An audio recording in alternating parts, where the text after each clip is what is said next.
ரோமர்கள் நிருபம் 8ஆம் அதிகாரம் 26வது வசனம். அந்தபடி ஆவியானவரும் நமது பலவீனங்களில் நமக்கு உதவி செய்கிறார். நாம் ஏற்றபடி வேண்டிக் கொள்கிறது வேண்டியதென்று அறியாமல் இருக்கிறபடியினாலே என்று இருக்கிறது. பொதுவாக நம்முடைய வேண்டுதல், ஆண்டவரை நோக்கி நாம் பண்ணுகிற ஜெபம் எதற்கானதாக இருக்கிறது? வேதம் தெளிவாக சொல்லுகிறது, கீழானவைகள் அல்ல மேலானவைகளையே நாடுங்கள் என்று சொல்லுகிறது. புதிய ஏற்பாட்டை பொறுத்த வரைக்கும் ஆண்டவர் ஒரு காலமும் பூமிக்குரிய ஆசீர்வாதத்தை குறித்து வேண்டுதல் செய்யவோ கேட்கவோ மன்றாடவோ சொல்லவில்லை. எந்த ஒரு இடத்திலும் இல்லை.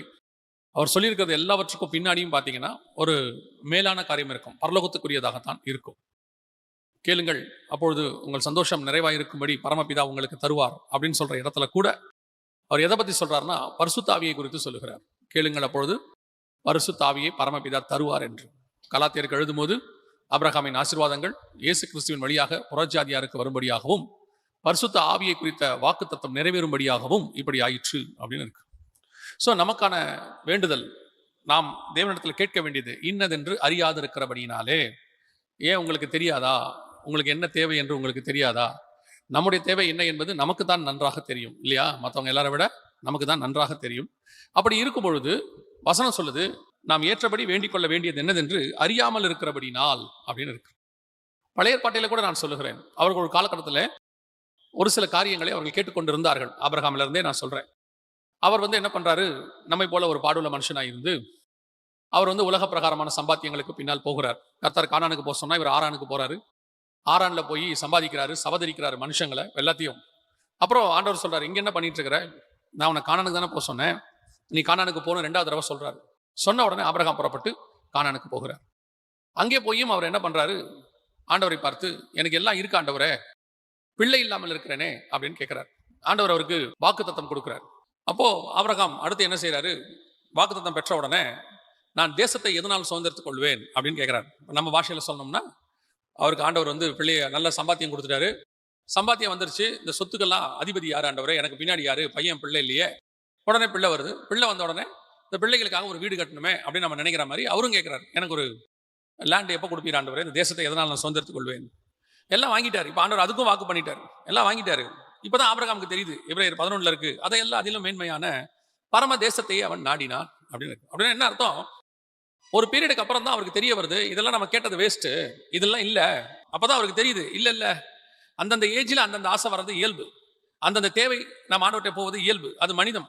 அப்படிதான் நம்ம படைக்கப்பட்டிருக்கிறோம். ஆனால் ஆண்டவர் சொல்றாரு, நீ என்னுடைய மகன், நீ உலகத்தார் கேட்கிற மாதிரியே கேட்டு அதே ஆசை எழுப்பினா உனக்கு என்ன கேட்கறதுனே தெரியலங்கிறாரு. உனக்கு என்ன கேட்கறதுனே தெரியல.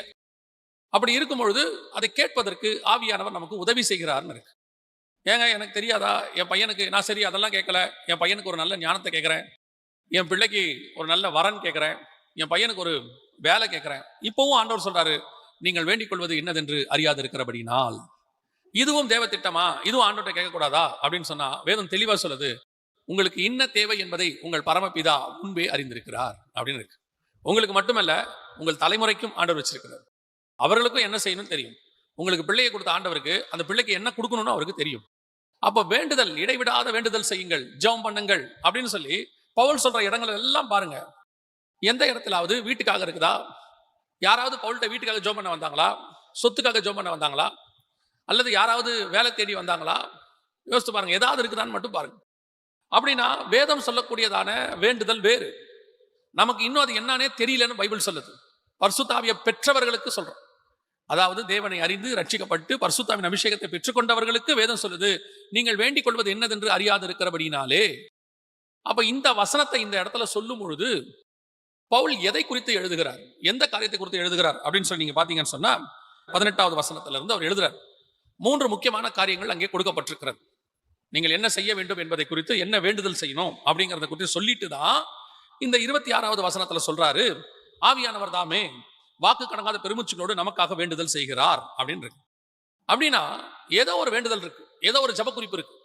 அந்த ஜெப குறிப்பை நாம் ஜெபிக்கணும்னு ஆவியானவர் விரும்புறார். அந்த ஜெப குறிப்பை நாம் ஜெபிக்கும் பொழுது அவரும் நமக்கு உதவி செய்கிறார் அப்படின்னு இருக்கு. முதலாவதாக எதை குறித்து அந்த இடத்துல ஜெப குறிப்பு எதை குறித்து இருக்கிறது? இப்ப நீங்க எல்லாம் ஜெபத்துக்கு உட்கார்ந்துருக்கிறீங்க. உங்கள் ஜெபம் என்ன? ஏசாயால எழுதும் போது மிக தெளிவாக ஆண்டவர் எழுதுறாரு, நீங்கள் வழக்குக்காகவும் வாதுக்காகவும் உபவாசம் இருக்கிறீர்கள். நீங்க உங்களுக்கு இருக்கிற கஷ்டம், உங்களுக்கு இருக்கிற கேஸ் ஜெயிக்கணும்னு, உங்களுக்கு இருக்கக்கூடியதான பிரச்சனை சால்வ் ஆகணும்னு, இதுக்காக உபவாசம் இருக்கிறீங்க. அது எனக்கு அருவருப்பா இருக்குன்றார் ஆண்டவர். நீங்க தானியேல் எடுத்துக்கொள்ளுங்க, நெகேமியாவை எடுத்துக்கொள்ளுங்க, எஸ்தர் எடுத்துக்கொள்ளுங்க, எஸ்ராவை எடுத்துக்கொள்ளுங்க, யாரை வேணாலும் எடுத்துக்கொள்ளுங்க. இவங்களுடைய ஜெபங்களை எல்லாம் பாருங்க. இந்த ஜெபங்களுக்கு பின்னால் சுயம் இருக்காது, அவங்களுடைய தேவைகள் இருக்காது.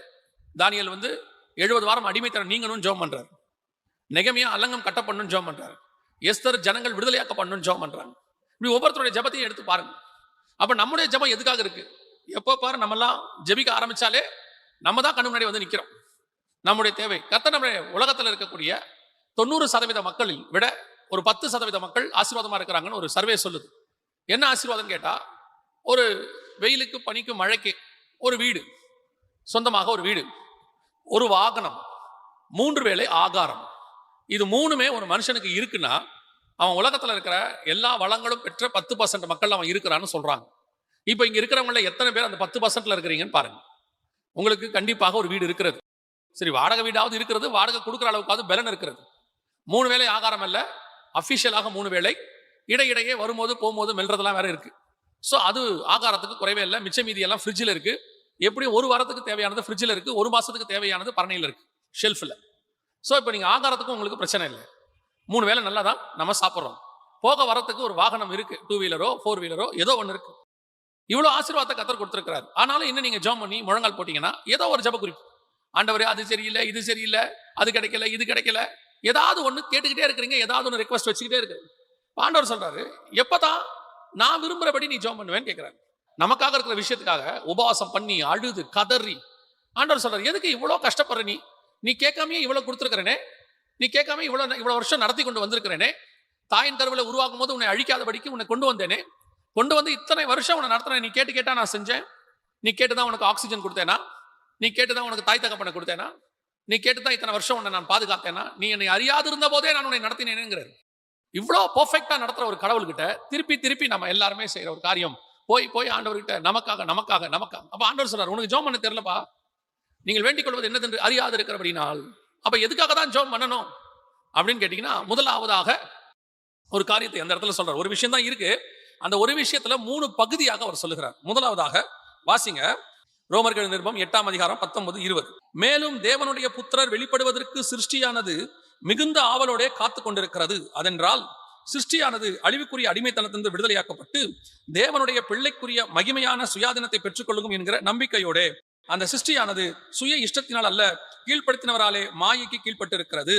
இப்ப இந்த வசனம் என்ன சொல்லுது அப்படின்னு கேட்டீங்கன்னா, அந்த 19வது வசனம், தேவனுடைய புத்திரர் வெளிப்படுவதற்கு சிருஷ்டியானது மிகுந்த ஆவலோட காத்திருக்கிறது. தேவனுடைய புத்திரர்னா என்ன? பைபிள்ல 2-3 தேவ புத்திரரை குறித்து இருக்கு. ஒன்று தூதர்களை குறித்து இருக்கிறது. ஏன்னா யோபுவின் புஸ்தகத்துல பிசாசு தேவ புத்திரர் மத்தியில நின்றான் அப்படின்னு இருக்கு. அதே நேரத்தில் ஆதியாகமத்துல நாம் வாசிக்கிறோம், தேவபுத்திரர் மனுஷகுமாரத்திகளோடு கூட பெண் கொண்டார்கள். அது யாரை குறிக்கிறது அப்படின்னு கேட்டீங்கன்னு சொன்னா, தேவனை தொழுது கொள்கிறவர்கள், அதாவது சேத்து வம்சத்தார். அவங்க தேவனை தொழுது கொண்டபடினாலே அவங்க தேவபுத்திரர். உதாரணமா நாம தேவனை தேடுக விசுவாசிக்கிறதுனால நம்ம பேர் விசுவாசின்னு பேரு. பரிசுத்தாவியை பெற்றுக்கொண்டா ஆவிக்குரியவர்கள்னு பேரு. நம்ம மாம்சத்துல இருந்தாலும் நமக்கு பேர் என்னது? ஆவிக்குரியவங்கன்னு பேரு. அதே மாதிரிதான் தேவபுத்திரர்னா என்ன அர்த்தம் அப்படின்னு கேட்டீங்கன்னா, தேவனை தொழுது கொள்ளுகிறவர்கள் அப்படின்னு அர்த்தம் தேவபுத்திரர். ஆனா இந்த இடத்துல தேவபுத்திரர் வெளிப்படுவதற்கு சிருஷ்டியானது காத்திருக்கிறது அப்படின்னா என்ன அர்த்தம் அப்படின்னு கேட்டீங்கன்னா, அதுக்கு அர்த்த வசனம் சொல்லுது, தேவனுடைய பிள்ளைக்குரிய மகிமையான சுயாதீனத்தை பெற்றுக்கொள்ளும் என்கிற நம்பிக்கையோடு. அதாவது உங்களுக்கு எனக்கும் கர்த்தர் ஒண்ணு வச்சிருக்கிறார். என்ன வச்சிருக்கிறாரு?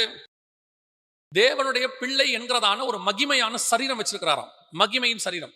அந்த தேவ புத்திரர்னா என்ன அர்த்தம்? ஒன்னு தூதரை குறிக்கிறது. இப்ப இயேசு நம்மை பத்தி சொல்லும் போது, நீங்கள் பரலோகத்திலே தூதர்களை போல் இருப்பீர்கள் அப்படின்னு சொல்றார். அதோட அர்த்தம் என்னன்னா, அந்த தூதர்களுக்குரிய அதே மாதிரி பிள்ளைக்குரிய சரீரம் ஒன்று அவர் வச்சிருக்கிறார்.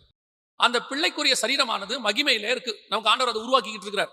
எப்படி ஆதாமுக்கு 6ஆம் நாளிலே மண்ணினாலே ஒரு சரீரத்தை செய்தாரோ, அதே மாதிரி உங்களுக்காகவும் எனக்காகவும் ஆவியிலே ஒரு சரீரத்தை செய்து கொண்டிருக்கிறார்.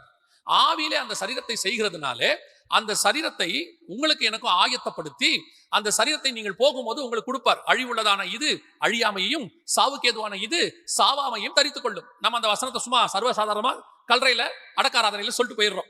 எப்படி சொல்லிட்டு போயிடும்? மண்ணை தூக்கி போடும்போது அழிவுள்ளதான இது அழியாமையும், சாவுக்கேதுவான இது சாவாமையும் தரித்துக் கொள்ளும். அதோட அர்த்தம் என்னன்னா, இந்த தேவ புத்திரர் வெளிப்படுவதற்கு சிருஷ்டியானது எது? சிருஷ்டி இந்த ஆத்மா. உங்களுக்குள்ள இருக்கிற ஆத்மாவானது இந்த மண்ணான சரீரத்தை விட்டு விட்டு தேவன் வெளிப்படும் பொழுது அவருடைய மகிமையான சரீரத்தை கொண்டு வருவார். நமக்குரிய மகிமையின் சரீரத்தை கொண்டு வருவார். அந்த சரீரத்துக்காகத்தான் நீங்களும் நானும் காத்து கொண்டிருக்க வேண்டுமா? நம்ம ஆத்மா அதுக்கு தான் ஏங்குதான். அதுக்காக தான் கர்த்தர் உங்களை என்னையும் வேறு பிரிச்சு கொண்டு வந்தாராம்.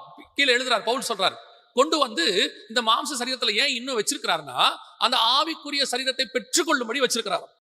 அப்படியானால் உங்களுக்கும் எனக்கும் முதல்ல இருக்க வேண்டியதான அந்த ஜெப குறிப்பு என்னன்னு கேட்டா, அந்த மகிமையின் சரீரத்தை நான் பெற்றுக்கொள்ள வேண்டும். அந்த மகிமையின் சரீரத்தை பத்தின ஒரு ஆவல் எனக்கு இருக்கணும். 1 யோவான் 3ஆம் அதிகாரம் 2வது வசனத்தை வாசிங்க. பிரியமானவர்களே, நல்ல கவனிங்க. அந்த வசனம் என்ன அழகா சொல்லுது பாருங்க. இப்பொழுது தேவனுடைய பிள்ளைகளாய் இருக்கிறோம், இனி எவ்விதமாய் இருப்போம் என்று வெளியரங்கமாகவில்லை. ஆகிலும் அவர் வெளிப்படும் போது அவர் இருக்கிற வண்ணமாய் நாம் அவரை தரிசிப்பதினால் அவருக்கு ஒப்பாய் இருப்போம். இப்பொழுது நாம் தேவனுடைய பிள்ளைகளாய் இருக்கிறோம். இந்த இடத்துல வசனம் சொல்லுது, தேவ பிள்ளைகளுக்குரியதான மகிமையான சுயாதீனம். இப்ப இந்த ரெண்டுத்துக்கும் ஒரு கான்ட்ராக்ட் இருப்பாங்க. இப்பவே நம்ம என்னவா தான் இருக்கிறோமா? தேவனுடைய பிள்ளைகளாக இருக்கிறோம். வசனம் சொல்லுது, ஏற்றுக்கொண்டவர் எத்தனை பேரோ அத்தனை பேரும் தேவனுடைய பிள்ளைகளாக படிக்க அவர் என்ன கொடுத்திருக்கிறார்? அதிகாரம் கொடுத்திருக்கிறார். இப்ப நீங்கள் நாளெல்லாம் அவரை அப்பா பிதாவே என்று அழைக்கிற சுவிகார புத்திரத்தின் ஆவியை நாம் பெற்றிருக்கிறோம். ஆனா வசனம் சொல்லுது, தேவனுடைய பிள்ளைக்குரியதான சரீரம் வரப்போகிறது, சுயாதீனம் வரப்போகுது. அப்படின்னா என்னங்க அர்த்தம்? இப்ப நான் பிள்ளை இல்லையா? இப்ப நம்ம பிள்ளைகள் தான். இப்ப நாம் பிள்ளைகள் தான். கவனிங்க, தேவன் ஆதாமை உண்டாக்கினார். உண்டாக்கியும் போது தேவ சாயலாகவும் தேவ ரூபத்தின் படியும் உண்டாக்கினார். அப்படிதான் பைபிள் சொல்லுது. இப்போ ஆதாம் பார்க்கறதுக்கு தேவன் மாதிரியே இருக்கான். அதான் அந்த சரீரம் அப்படியே பார்க்கறதுக்கு அப்படியே இருக்குது. இப்போ ஆதாம் பாவம் செஞ்சிட்டாரு. செஞ்ச பிறகு அவர் ஒரு குமாரனை பெற்றெடுக்கிறார். அங்கே வசனம் சொல்லுது, ஆதாம் தேவ சாயலாகவும் ரூபத்தின்படியும் படைக்கப்பட்டான். ஆதாமுக்கு 130 வயதாகும் போது, அப்படிதானே இருக்குது, வயதாகும் பொழுது தன் சாயலாய் ஒரு குமாரனை பெற்றான். அப்படிதானே இருக்கு. அப்ப தேவ சாயல் போயிடுச்சு. இப்ப யார் சாயல் வந்துருச்சு? தன் சாயல். ஆனா ஒண்ணு புரிஞ்சுக்கணும், உள்ள இருக்கிறது தேவனுடைய ஊதின ஆத்மா. கர்த்தர் அவனுக்குள் சுவாசத்தை ஊதினார், அவன் ஜீவ ஆத்மாவானான். உள்ள இருக்கிறது கர்த்தர் ஊத்தினதான ஜீவ ஆத்மா. ஆனா வெளியே இருக்கிற சரீரம் சாயல் மாறிடுச்சு. தேவ சாயல் இருந்து மனுஷ சாயல் ஆயிடுச்சு. இப்போ அடுத்து அடுத்து அடுத்து அடுத்து 6000 வருஷம் இப்போ அந்த மனுஷ சாயல்ல நாம வந்துட்டோம். இப்ப நாம மனுஷ சாயலா இருக்கிறோம். ஆனால் இயேசுவை ஏற்றுக்கொண்டபடினால், அவருடைய ரத்தத்திலே நாம கழுவப்பட்டபடினால் இப்ப நாம் தேவனுடைய பிள்ளைகளாய் மாறிட்டோம். உள்ளே மாறிட்டோம். ஆனா வெளியே இருக்கிற சரீரம் இன்னும் யார் சாயலா தான் இருக்குது? நம்ம அப்பா அம்மா சாயலா தான் இருக்கு. பார்க்கும்போது நம்ம அப்பா அம்மா சாயல் தான் தெரியுது. உங்களை பார்க்கும்போது, உங்க பிள்ளைய பார்க்கும்போது உங்க பிள்ளை உங்களை மாதிரியே இருக்குது, நமக்கு ஒரு சந்தோஷம் வருது. ஏன் இந்த சாயல் வெளியே இருக்குது அப்படின்னு கேட்டீங்கன்னா, உள்ளே தான் நான் மாறி இருக்கிறேன், தேவனுடைய பிள்ளையாய் மாறிட்டேன். நான் அவருடைய ரத்தத்தால கழுவப்பட்டுட்டேன். உள்ளுக்குள்ள அந்த சுபாவத்துக்கு நான் வந்துகிட்டே இருக்கிறேன். கொஞ்சம் கொஞ்சமா வரேன். உள்ளுக்குள்ளேயும் இந்த உலக மனுஷனுடைய சாயல் தான் இருந்துச்சு. உங்க அப்பாவுடைய குணம் இருக்கும், உங்க அம்மாவுடைய குணம் இருக்கும், உங்க தாத்தா குணம் இருக்கும். கொஞ்சம் பேர் சொல்லுவாங்க, அப்பா மாதிரியே கோவக்காரனா இருக்கிறான் அப்படிம்பாங்க. அவங்க ஒரு எக்ஸாம்பிள் சொல்லுவாங்கல்ல, அது என்ன காரணம்னா உள்ளுக்குள்ள அவங்க சாயல் தான் நமக்கு இருக்கு. ஏன்னா அவங்களுக்குள்ள இருந்து நம்ம மாம்ச சாயலாய் படைக்கப்பட்டோம். இப்ப இயேசுவிடத்துல கழுவப்பட்ட உடனே கொஞ்சம் கொஞ்சமா இயேசுவின் சாயலுக்கு மாறுறோம். உள்ள அது உள்ள மட்டும்தான் மாறிக்கிட்டு இருக்கிறோம், வெளியவும் மாறணும். வெளியே என்ன பண்றாரு ஆண்டவர்? உள்ள முழுசா நீங்க தேவ பிள்ளையா மாறின உடனே இந்த ஆத்மா தேவனுடைய படைக்கப்பட்ட அந்த ஆதியில எப்படி இருந்துச்சோ அப்படி மாறின உடனே இந்த ஆத்மாவை கொண்டு போய் அவர் உண்டாக்கி வச்சிருக்கிற தேவ பிள்ளைக்குரிய சரீரம் ஒண்ணு இருக்குது, அவர் சாயலாகவும் அவர் ரூபத்தின்படி, அது உள்ள கொண்டு போய் உங்க ஆத்மா வச்சிருக்காரு. அதான் அழிவுள்ளதான இது அழியாமையும், சாவுக்கு ஏதுவான இது சாவாமையும் தரித்துக் கொள்ளும். அந்த சரீரம் தான் தேவனுடைய பிள்ளைக்குரிய சரீரம். அதுதான் மகிமையின் சரீரம். இப்போ உங்களுக்கு என்ன தோணணுமா? வசனம் சொல்லுது, அந்த பிள்ளைக்குரிய சரீரத்தை நீங்கள் வாஞ்சிக்கணும்னு இருக்கு. அந்த பிள்ளைக்குரிய சரீரத்தை குறித்து உங்களுக்குள்ள ஒரு எதிர்பார்ப்பு வரணும்னு இருக்கு. அதுதான் உங்களுடையதான ஒரு வாஞ்சையாக இருக்கணும் அப்படின்னு இருக்கு. இப்ப பாருங்க, நம்ம ஏற்கனவே சொன்னதான், ஆபிரகாம் கானானுக்குள்ள வந்துட்டார். கானானுக்குள்ள வந்து சேர்ந்தாச்சு. ஆண்டவர் சொன்னபடி கீழ்ப்படிஞ்சு கானானுக்குள்ள வந்தாச்சு 75 வயசுல. ஆபிரகாம் ஈசாக்கு யாக்கோபு என்பவர்களோடு கூட கூடாரங்களில் குடியிருந்தான். ஏனெனில் தேவன் தாமே கட்டி உண்டாக்கின அஸ்திபாரம் உள்ள நகரங்களுக்கு அவன் காத்திருந்தான் அப்படின்னு இருக்கு. அப்ப அவனுடைய வாஞ்சை எதுவா இருக்குது அப்படின்னு கேட்டீங்கன்னா, நான் கானானுக்கு வந்துட்டேன், ஆனால் கானான் அல்ல, இன்னொரு தேசம் இருக்கு, அதுதான் என் வாஞ்சை. இது கீழ்ப்படிதல். கர்த்தர் சொன்னாரு, வந்தேன், இதுக்கு ஒரு திட்டம் இருக்கு, இங்க ஈசாக்கு வரணும், இயேசு வரணும், எல்லாம் இருக்கு. ஆனா என் வாஞ்சை என்ன தெரியுமா? இன்னும் ஒன்று வருகிறது, அதன் மேல் வாஞ்சியா இருக்கிறது. இப்ப நீங்க இயேசு கிட்ட வந்துட்டீங்க, இங்க அவருடைய ரத்தத்தால கழுவப்பட்டுட்டீங்க, கர்த்தர் உங்களை ஆசீர்வதிக்கிறாரு, நீங்க ஊழியத்துக்கு ஒப்பு கொடுக்குறீங்க, நிறைய காரியங்கள் செய்றீங்க. ஆனா உங்க வாஞ்சை எதுவா இருக்கணும் தெரியுமா? இதல்ல, தேவ புத்திரர் வெளிப்படும்படிக்கு எனக்கு ஒரு சரீரத்தை கர்த்தர் செய்றாரு, அந்த சரீரத்தை நான் பெற்றுக்கொள்ள வேண்டுமே. அந்த சரீரம் எப்படி இருக்கும், அந்த சரீரத்தினுடைய அமைப்பு எப்படி இருக்கும், அதை நான் பார்க்கணும். இதைத்தான் பவுல் சொல்றாரு. பரதேசிக்கு போயிட்டு அவருக்கு நியமிக்கப்பட்டதை அவர் பார்த்துட்டார். வந்துட்டு சொல்றாரு, எனக்கொன்று நியமிக்கப்பட்டிருக்கிறது, அதை நான் வாஞ்சையாய் தொடர்கிறேன். எனக்கு ஒண்ணு வச்சுட்டார் ஆண்டவர், அதுதான் எனக்கு அந்த அட்டென்ஷன் அது மேல இருக்கு எனக்கு, அதை நான் பெற்றுக்கொள்ள வேண்டும். அது முதல்ல அந்த ஆசை உங்களுக்கு வரணும். உங்களுடைய ஆசை முழுக்க முழுக்க இந்த அழிகிற சரீரத்தை காப்பாற்றுவதிலேயே இருக்குது. சரி, 70 பலத்தின் மிகுதினால் 80, அதுக்கு மேல இதை காப்பாற்ற முடியாதுன்னு உங்களுக்கு நல்லா தெரியுது. இந்த சரீரத்தின் மேல இவ்வளவு வாஞ்ச இருக்குது. இதை நீங்க ஆரோக்கியமா வச்சுக்கிறதுல நான் குறையா சொல்லல. இதை நீங்க நல்லா ஆக்டிவா வச்சுக்கோங்க, நல்லா சாப்பிடுங்க, அதை பத்தி நான் சொல்லல. இது தேவனுடைய ஆலயம், இதை நீங்க செய்ய வேண்டியதா இருக்கு. ஆனால் இது மேல கண்டிப்பா அழியும்னு தெரிஞ்சு இது மேல உங்களுக்கு இவ்வளவு இருக்கு, இதுக்கு ஒரு இன்சூரன்ஸ் போடுறீங்க.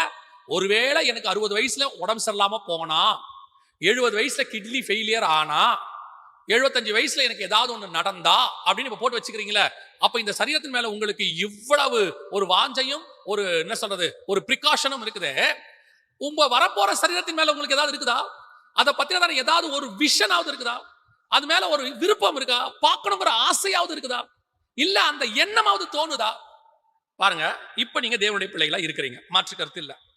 ஆனா வசனம் சொல்லுது, தேவனுடைய பிள்ளைக்குரிய சரீரம் வெளிப்பட போகிறது அப்படின்னு இருக்கு. அந்த சிருஷ்டிக்கு அது வரப்போகுது அப்படின்னு இருக்கு. அது என்ன, இப்ப நான் பிள்ளையா இருக்கிறேன், அங்க ஒரு பிள்ளை வெளிப்பட போகுது அப்படின்னும் போது ஆண்டவர் வசனத்துல இருந்து ஒரு காரியத்தை சொல்லி கொடுத்தார். என்ன சொல்லி கொடுத்தாரு? இப்ப தகப்பனை விட்டு இளையகுமாரன் பிரிந்து போகிறான். போய் நல்ல சந்தோஷமா இருக்கிறான், நல்ல உலகத்தை அவன் அனுபவிக்கிறான். கொண்டு போன பணம் எல்லாம் மாறிடுச்சு. இப்போ எல்லாம் ஓவர் ஆகி பண்ணி தவுடை திங்கிற அளவுக்கு அவன் வந்துட்டான். ஆனால் அவன் வெளியே அவன் ரூபம் மாறிடுச்சு. எப்படி மாறிடுச்சுன்னு கேட்டீங்கன்னா, அவனுடைய சரீரம் அவங்க வீட்டில் இருந்த பிள்ளைக்குரிய அந்த ட்ரெஸ் இல்ல, அவங்க பிள்ளைக்குரியதான எந்த விதமான அடையாளமும் உடம்புல இல்ல. ஒருவேளை பண்ணிய மேய்க்கிறதுனால அவன் கருத்து போயிருக்கலாம் வெயில்ல பட்டு, அல்லது அவன் சரீரம் அந்த ட்ரெஸ் எல்லாம் மாறி இருக்கலாம், அழுக்கா இருக்கலாம். முடி வெட்டுறதுக்கு வழி இல்லாம, ஏன்னா சாப்பாட்டுக்கே வழி இல்லை, எப்படி முடி வெட்டுறது? முடி வெட்ட முடியாம இருந்திருக்கலாம், தாடி கடியெல்லாம் வளர்ந்து இருந்திருக்கலாம். ஆனால் ஒண்ணு மட்டும் மாறவே இல்லை, அவன் உள்ளத்துக்குள்ள நான் அந்த தகப்பனுடைய மகன் என்கிற எண்ணம் மாறவே இல்லை. அவன் சொல்றான், நான் என் தகப்பனிடத்துல போவேன், நான் போய் கேட்பேன் அவர்கிட்ட அப்படிங்கிறான். அப்போ வெளியே சரீரம் மாறி இருக்கு, அடையாளம் மாறி இருக்கு, எல்லாம் மாறி இருக்கு, உள்ள மட்டும் மாறல. இதுதான் இப்ப நீங்கள் நானும் இந்த நிமிஷம் நீங்கள் நானும் அதுதான். நீங்க நினைச்சிட்டு இருக்கீங்க இளையகுமாரன் பாவம் செஞ்சு போனவன். இளையகுமார் என்றால் ஆதாம் தப்பு செய்து வந்தது, அதனுடைய அமைப்புல தான் இப்ப நீங்கள் நானும் இருக்கிறோம். நாம என்ன ஒரு பெரிய கிருபைன்னு கேட்டா, நாம இப்ப பண்ணி தவுடு திங்கல, ஏதோ கர்த்தருடைய கிருபையில நல்ல நிலைமையில இருக்கிறோம், அவ்வளவுதான். ஆனா இன்னும் நமக்கு உள்ளுக்குள்ளதான் தேவனுடைய குமாரன் பிள்ளை அப்படிங்கிறது. இப்ப இவன் என்ன நினைக்கிறான், நான் எங்க அப்பா கிட்ட போவேன், அங்க போனா எனக்கு எல்லாம் மாறும்னு நினைக்கிறான். இப்போ இவனுடைய உள்ளுக்குள்ள தகப்பனுடைய பிள்ளையா இருக்கிறான், வெளியே பண்ணி மேய்க்கிறவனாக இருக்கிறான், வெளியே அந்த வீட்டுல ஒரு வேலைக்காரன் அடிமையாக இருக்கிறான், ஆனா உள்ளுக்குள்ள பிள்ளையாக இருக்கிறான். இந்த ரெண்டும் ஒரு காரியத்தை அடையணும், வெளியவும் பிள்ளையா மாறணும், உள்ளேயும் பிள்ளையா மாறணும். இப்ப இவனுக்கு ஒரு வாஞ்சை இருக்குது, என் தகப்பன் வீட்டுக்கு போனா எல்லாமே மாறும், எல்லாமே செய்யும், என் தகப்பன் வீட்டுக்கு போனா நான் நல்லா இருப்பேன் அப்படின்னு ஒரு ஃபீல் வருது. இப்ப அங்கே போகிறான். போனவன என்ன நடக்குது, அவன் வஸ்திரத்தை மாத்துறான், அவனுக்காக எல்லாம் மாறுது. இப்ப திருப்பி வெளியவும் பிள்ளைக்குரிய அமைப்பு வந்துருச்சு, உள்ளேயும் பிள்ளைக்குரிய அமைப்பு வந்துருச்சு. இந்த இடத்தை தான் நீங்கள் நானும் அட்டைன் பண்ணணும். இப்ப நம்ம எல்லாருமே யாரோ ஒருத்தருடைய பிள்ளைகள், பூமியில நம்ம தாய் தகப்பனுக்கு நம்ம பிள்ளைகள், அவங்களுடைய அமைப்பு நமக்குள்ள இருக்கு. இந்த பூமிக்குரியதான சுபாவம் இருக்கு, இந்த பூமியில இருக்கக்கூடியதான எண்ணங்கள் நமக்கு இருக்கு, பூமிக்குரிய எதிர்பார்ப்பு, பூமிக்குரிய பாவம் எல்லாம் நம்மள இருக்கு. ஆனா உள்ளுக்குள்ள நாம் தேவனுடைய பிள்ளைகளா இருக்கிறோம். கர்த்தர் நம்ம பாவத்தை மன்னிச்சிருக்கிறார், கர்த்தர் மேல வாஞ்ச இருக்குது. இப்ப அந்த இளையகுமாரனுக்கு வந்ததான அந்த விருப்பம் உங்களுக்கு வருதா? அதை தான் நான் கேட்கிறேன். அவனுக்கு ஒரு விருப்பம் இருக்கு, நான் இப்ப பண்ணி தவுட்டுக்கு பக்கத்துல உட்கார்ந்து இருக்கிறேனே, அதே இளையகுமாரன் தகப்பனை விட்டு பிரிஞ்ச பிறகு பாருங்க, இப்போ அவன் சரீரம் வேற மாதிரி இருக்கு. பண்ணி தவுட்டுக்கு போறதுக்கு முன்னாடி நல்ல ட்ரெஸ் போட்டுருக்கான், விபச்சாரிகளோட போயிட்டு இருக்கிறான், குடிக்கிறான், ஃப்ரெண்ட்ஸோட இருக்கான். இப்ப அவன் பண்ணி தவுட்டு திங்கல, ஆனா நல்லா இருக்கான். இப்ப அவனுக்கு உள்ளுக்குள்ள தகப்பன்களுடைய எண்ணம் வரல, வெளியும் உள்ளேயும் ஒரே மாதிரி இருக்கான். இப்போ அந்த இடத்துல தான் நீங்களும் நானும் இருக்கிறோம். வெளியே நல்லாவும் இருக்கிறோம், உள்ளுக்குள்ள தேவனுடைய பிள்ளைகளா இருக்கு. கொஞ்சம் மாறணும். உங்களுக்கு வாஞ்சை என்ன வரணும் அப்படின்னா, இந்த பூமிக்குரியது அல்ல, கீழானவைகள் அல்ல, மேலானவைகளை குறித்ததான ஒரு விருப்பம் வரணும். அந்த தாகத்தை உங்களுக்குள் ஆவியானவர் ஊற்றுவார். அதுக்காக ஜெபம் பண்ண சொல்லுவார். நல்ல ஒரு விஷயத்தை புரிஞ்சுக்கொள்ளுங்க, இந்த பூமியில இருக்கக்கூடிய எந்த ஒரு விஷயமும் தேவனுக்கு fraction of the second தான் உங்களுக்கு கொடுப்பதற்கு. அவர் நினைச்சா ஒரு நாள் ராத்திரியில எதை வேணாலும் மாத்துவார். சர்வ வல்லமை உள்ள தேவன் உங்களுக்கும் எனக்கும் தகப்பனாக இருக்கிறார். அவர் நினைச்சாருன்னா 24 மணி நேரத்துல எல்லாவற்றையும் மாற்றி கொடுக்க வல்லமை உள்ளவராக இருக்கிறார். ஆனா நீங்களும் நானும் அதைத்தான் வாஞ்சிக்கிறோம், இன்னும் நம்ம அதைத்தான் கேட்கிறோம். இப்ப கூட நம்ம என்ன கேட்கிறோம், இளையகுமார் மாதிரி எங்க அப்பா வீட்டுக்கு போய் நான் அடிமையாவது இருப்பேன், எங்க அப்பா வீட்டுக்கு போனா எனக்கு 3 வேளை சாப்பாடு கிடைக்கும். நம்ம திங்கிங்கே தப்பா இருக்கு, நம்முடைய எதிர்பார்ப்பு ஆண்டவர்கிட்ட கேட்கறது தப்பா இருக்குது. அவன் சொல்றான், நான் தகப்பன் வீட்டுக்கு போவேன், அங்க போனா அவர் வீட்டு வேலைக்காரன்ல ஒருத்தனா கூட இருக்க நான் லாய்க்கு இல்ல, நான் அடிமையா இருக்கிறேன், எனக்கு நல்ல சாப்பாடு கிடைக்கணும். அவர் சொல்றாரு, நீ அதெல்லாம் விடுப்பா, நீ யாரு? என் மகன், வா வீட்டுக்குள்ள வா, ட்ரெஸ்ஸை மாத்து, கண்ணுக்குட்டியை அடி, மோதிரத்தை போடு, இன்னைக்கு எல்லாமே 100% தேவன் மாத்துவார். அப்போ உங்க வாஞ்சியம் என் வாஞ்சியம் என்னவா இருக்கணும்னா, எனக்கு தேவனுடைய பிள்ளை என்கிறதான ஒரு சரீரத்தை கர்த்தர் வைத்திருக்கிறார். அது மகிமையின் சரீரம், அழிவில்லாதது, அது எந்த விதமான சேதமும் ஆகாது, அது நித்தியமானது. அது எப்படி இருக்கும்? இப்ப நீங்க இருக்கிறது எல்லாமே மாடிஃபைடு இமேஜ், யாரோ ஒருத்தருடைய சரீரத்திலிருந்து உருவாக்கப்பட்டது. உங்களுக்கும் எனக்கும் கர்த்தர் ஒரு இமேஜை உருவாக்கி வச்சிருக்கிறார். அந்த இமேஜை பார்க்கிற ஆசை இருக்குதா உங்களுக்கு? அதுதான் நீங்க கேட்கிறாரு. அந்த இளையகுமாரன் திருப்பி வந்தா மாதிரி உங்களுக்கு திருப்பி வரணும் அப்படிங்கறதான ஆசை இருக்குதா? இன்னைக்கு நமக்கு அப்படி ஒரு விஷயமே தெரியாது. அதுதான் இங்க பெரிய டிராபேக். அப்படி ஒரு விஷயமே தெரியாது. தெரியாவிட்டால் நீங்கள் எப்படி இரண்டாவது விஷயத்தை செய்வீர்கள்? இரண்டாவது விஷயம் என்ன? வாசிங்க, ரோமர்கள் நிருபம் 8ஆம் அதிகாரம் 24, 25 வாசிங்க. அந்த நம்பிக்கையினாலே நாம் ரட்சிக்கப்பட்டிருக்கிறோம். காணப்படுகிறதை நம்புகிறது நம்பிக்கை அல்ல, ஒருவன் தான் காண்கிறதை நம்ப வேண்டுவது என்ன? நாம் காணாததை நம்பினாக அது வருகிறதற்கு பொறுமையோட காத்திருப்போம். நீங்க ஏன் ரட்சிக்கப்பட்டீங்க, ஏன் இயேசுவை ஏத்துக்கிட்டீங்கன்னா ஒரு நம்பிக்கை இருக்குதாமா. என்ன நம்பிக்கை? எனக்கு ஒரு சரீரம் இருக்கு, அது வரப்போகுது, அதுக்கு நான் காத்திருக்கிறேன் அப்படிங்கறதான நம்பிக்கை தான் அது. இப்போ உங்களுக்கு ஒரு சரீரம் இருக்கிறதுனே தெரியலனா எப்படி அதுக்காக நீங்க விசுவாசத்தோட காத்திருப்பீங்க? இப்போ ஒரு சரீரம் இருக்குதுங்கிறத உங்களுக்கு ஃபர்ஸ்ட் பாயிண்டா சொல்லியாச்சு. இப்போ உங்களுக்கு அது தெரியலனா, இந்த வசன செய்தி ஆரம்பிக்கும் போது நமக்கு ஆவியானவர் தாமே வாக்கு கடங்காத பெருமூச்சோட விண்ணப்பங்களை ஏறெடுக்கிறதுக்கு உதவி செய்கிறார்னு உங்க தாட் என்னவா இருக்கும்னா, ஆவியானவர் என்னத்துக்காக உதவி செய்கிறார், என்ன கேட்க சொல்ல போறாரு? ஒருவேளை பூமிக்குரியதா இருக்காது, ஏதோ ஒண்ணு இருக்குது, அதோ வானத்துக்குரியது, அல்லது வானத்து நட்சத்திரத்தை போல உன் சந்ததியை பெருக பண்ணுவேன், ஏதோ ஒண்ணு இருக்குமோ அப்படின்னு உங்க தாட்டு முழுக்க அதுல இருந்திருக்கும். இல்ல, அது மகிமையான சரீரம், அது இயேசு செஞ்சு வச்சிருக்கிறாரு, தேவனுடைய பிள்ளை புத்திரர் தூதருக்குரியதான அந்த ஒரு அமைப்பு அங்க இருக்கு, அதுக்கு தான் நாம காத்திருக்கணும் அப்படின்னு சொல்லி அந்த சரீரம் ஒண்ணு இருக்குதுன்னு சொன்னா தானே உங்களுக்கு அது தெரியும். இப்ப அது உங்களுக்கு தெரிஞ்சிருச்சு. தெரியாம எப்படி நம்பி இருப்பீங்க? தெரியலனா எப்படி நம்புவீங்க? ஒண்ணு உங்களுக்கு இப்போ ஆண்டவர் சொல்றாரு, எனக்கு பிள்ளை இல்லாமல் இருக்கிறேனே அப்படின்னு ஆபிரகாம் கேட்ட உடனே கர்த்தர் சொல்றாரு, இந்த வானத்து நட்சத்திரத்தை பாரு. ஆமா, அங்க இருக்குதா அப்படின்னு கேட்கிறாரு. அவன் சொல்றான், ஆண்டவரே என்ன முடியாது. ஆனா கர்த்தர் காட்டும் போது அவனுக்கு நட்சத்திரமே தெரியாது. ஏன் தெரியாதுன்னா, கர்த்தர் கூப்பிட்டது பகல்ல, ஆண்டவர் கூப்பிட்டது ஆதியாகமம் 15:5 கர்த்தர் அவனை வெளியே அழைத்து வானத்தை அண்ணாந்து பார், நட்சத்திரங்களை என்ன கொடுமானால் என்ன, உன் சந்ததி அவனமாய் இருக்கும் என்றார் அப்படின்னு வசனம் இருக்கு. ஆனா கூப்பிட்ட போது பகல். எப்படி சொல்றீங்க அப்படின்னு கேட்டா, கீழே அடுத்து வருது, ஆண்டவர் சொல்றாரு 3 வயது கிடாரி, 3 வயது காளை, அப்புறம் புறா கொஞ்சம் எல்லாத்தையும் பலி கொடு எல்லாம் சொன்ன பிறகு அவன் போய் எல்லாத்தையும் பலி கொண்டு வந்து பலிபீடத்தில் அடுக்கின பிறகு வசனம் சொல்லுது சூரியன் அஸ்தமிக்கும் போது அப்படின்னு இருக்கு. அவரோட அர்த்தம் என்ன அப்படின்னு கேட்டீங்கன்னா, இவ்வளவும் அவன் நடந்தது பகல்ல, அதுக்கப்புறம் தான் சூரியனை என்ன ஆகுது, அஸ்தமிக்குது. அதுக்கு முன்னாடி கர்த்தர் அவனை அழைக்கும் போது பட்ட பகல். இப்போ கர்த்தர் அவனை அழைத்து வானத்தை அண்ணாந்து பார், நட்சத்திரத்தை உன்னால பார்க்க முடியுதா, நட்சத்திரம் என்ன அப்படின்னாரு. இப்ப அவன் கண்ணுக்கு நட்சத்திரம் தெரியல, ஆனா ஒண்ணு தெரியும், நட்சத்திரம் இருக்கு. நான் ஏற்கனவே என்ன பண்ணிருக்கிறேன், பார்த்திருக்கிறேன். ஏற்கனவே நட்சத்திரத்தை பார்த்த எனக்கு ஒரு அனுபவம் இருக்கு. அதான் விசுவாச பிரமாணம். விசுவாசம் எனப்படுவது யாதெனில் நம்பப்படுவது மேல் உறுதியும் காணப்படாத மேல் நிச்சயம். நம்பப்படுவது மேல் உறுதினா என்ன? அங்க இருக்கு நட்சத்திரம், ஏற்கனவே பார்த்திருக்கேன், இப்ப என் கண்ணுக்கு தெரியல, அவ்வளவுதான். இதே தான் இந்த விஷயத்துக்கு நீங்க கொண்டு வரணும். இங்க வசனம் சொல்லுது, காணாததை நம்பினோமாகில் அது வருகிறதுக்கு பொறுமையோட காத்திருப்போம். இப்ப நான் அதை பார்க்கல, காணல, ஆனா எனக்கு தெரியும் இருக்கு. அவன் சொல்றான், நான் நட்சத்திரத்தை இப்ப கண்ணு பார்க்கல, ஆனா விசுவாசிக்கிறேன். அதைத்தான் கர்த்தர் நீதியாக எண்ணினார். இப்போ உங்களுக்கு எனக்கு ஒரு சரீரம் இருக்கு அப்படிங்கறத நீங்க நம்புறீங்களா? ஆண்டவர் எனக்கு ஒரு சரீரம் செஞ்சு வச்சிருக்கிறாரு அப்படிங்கறது முதல்ல உங்களுக்கு தெரியணுமே. அவனுக்கு நட்சத்திரம் இருந்தது தெரிஞ்சா மாதிரி உங்களுக்கு உங்க சரீரம் இருக்கிறது தெரியணுமே. அதை உங்க ஆவியின் கண்கள் தரிசிக்கணுமே, அதை நீங்க பார்க்கணுமே. அதைத்தான் பவுல் எழுதுறாரு. அதை குறித்ததான ஒரு வாஞ்சை உங்களுக்கு இருக்கணுமே. நல்லா தெரிஞ்சுக்கொள்ளுங்க, முதல்ல உங்களுக்கு வச்சது மகிமையான சரீரம், அதை பத்தினதான ஒரு அறிவு நமக்கு இருக்கணும். எனக்கு ஆண்டவர் வச்சிருக்கிறாரு, அதுக்காகத்தான் நான் இங்கே வைக்கப்பட்டேன், அதுக்காகத்தான் நான் கிறிஸ்துவை ரட்சிக்கவே பட்டேன். இந்த வசனம் சொல்லுது, அந்த நம்பிக்கையினாலே நாம் ரட்சிக்கப்பட்டிருக்கிறோம். எந்த நம்பிக்கை? எனக்கு ஒண்ணு வச்சிருக்கிறாரு, அதான் என் நம்பிக்கை. நம்ம ஏன் ரட்சிக்கப்பட்டோம்? நம்ம எல்லாருக்கும் பதில் இருக்கு. ஏன் ரட்சிக்கப்பட்டோம்? நோயிலிருந்து ஆண்டவர் சுகமாக்கினாரு, சரி, அதெல்லாம் செஞ்சாரு. இப்ப ஏன் ஆண்டவருக்குள்ள இருக்கிறீங்க? ஆண்டவர் வீடு கொடுப்பார், ஆண்டவர் வாசல் கொடுப்பார், ஆண்டவர் 1000 மடங்கு ஆசீர்வதிப்பார், உலகத்தில் இருக்கிறவரிலும் கர்த்தரை பலுகி பெருக பண்ணுவார். நீங்க இருக்கு, அதெல்லாம் பழைய ஏற்பாடு. அப்படி பழைய ஏற்பாட்டுல சொன்ன அவனே சொல்லிட்டான், இது அல்லங்க, இந்த விஷயமே இல்லைங்க, எனக்கு ஒண்ணு வேற ஒண்ணு இருக்குங்க, நான் அங்க போறேன்றான். ஆனா புதிய ஏற்பாட்டுல உங்க அழைப்பே அதானாமா, நான் அந்த நம்பிக்கையினாலே ரட்சிக்கப்பட்டேன். எந்த நம்பிக்கையினால? எனக்கு தேவ புத்திரர் என்கிறதான தேவ பிள்ளை எனக்கூடியதான ஒரு மகிமையான சரீரத்தை கர்த்தர் வச்சிருக்கிறார். இப்ப அந்த சரீரத்தை நீங்கள் முதல்ல அந்த விஷயம் உங்களுக்கு தெரிஞ்சா அடுத்து நீங்க என்ன பண்ணுவீங்க தெரியுமா? அது வருவதற்கு பொறுமையோடே காத்திருப்பீர்கள். இப்ப நீங்க எதுக்காக நம்ம காத்திருக்கணும் தெரியுமா? அந்த சரீரம் எனக்கு வரப்போகுது, ஆண்டவர் கொண்டு வர போறாரு, அது வெளிப்பட போகுது, அது எப்படி இருக்குமோ, அது எனக்கு எப்படி ஃபிட் ஆகுமோ. உங்களுக்கு ஏதோ ஒன்று வாங்கிட்டு வரேன்னு அப்பா சொல்லிடுவார் ஃபோன் பண்ணி, பையனுக்கோ பொண்ணுக்கோ இல்லை மனைவிக்கோ, நான் ஒன்று வாங்கிட்டு வரமா அப்படின்னு தரேன்னு வச்சுக்கோங்க. நமக்கு இப்போ எப்படி இருக்கும் தெரியுமா? நான் ஒரு தடவை என் பையன்கிட்ட சொன்னேன், அவன் ரொம்ப நாளாக ஒரு ஷர்ட் கேட்டுக்கிட்டே இருந்தான். நான் சொன்னேன், அந்த ஷர்ட் கடையை போய் பார்த்த உடனே, சரி அவன் கேட்டானேன்னு ஆசைப்பட்டானே அப்படின்னு ஃபோன் பண்ணி, தம்பி உனக்கு என்ன கலராக வேணும் அப்படின்னு சொன்னேன். அப்போது அவன் ஒரு கலர் சொன்னான். சரின்னு சொன்னேன், ஃபோனை வச்சுட்டேன். திருப்பி ஃபோன் வந்துச்சு, பா சைஸ் என்ன வாங்க போறீங்கன்னா நான் சொன்னேன். அவன் சைஸ் சொன்னேன், இதானடானே, கரெக்ட் அதே சைஸ் தான் அப்படின்னு வச்சுட்டான். திருப்பி அடுத்து சொன்னான், பா ஃபுல் கை வாங்கிருங்க, ஸ்லாக் வாங்கிடாதீங்க அப்படின்னா.